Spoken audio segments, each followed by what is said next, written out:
Welcome back to my YouTube channel. So ngayon ipapakita ko sa inyo kung paano ako magluto ng spaghetti. Una nilagay ko na yung mga aromatics.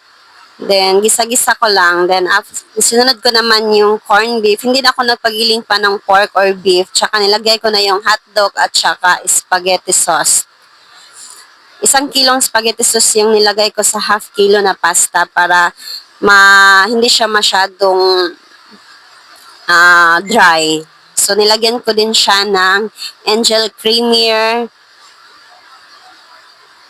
Then, sunod ko namang nilagay yung half lang ng Jersey Condensed. Tsaka nilagay ko na yung pasta ng spaghetti. So, madali lang lutuin yung spaghetti. Sundan nyo lang yung mga ginagawa ko. Hindi siya as in hassle lutuin. Basta marunong ka lang luto.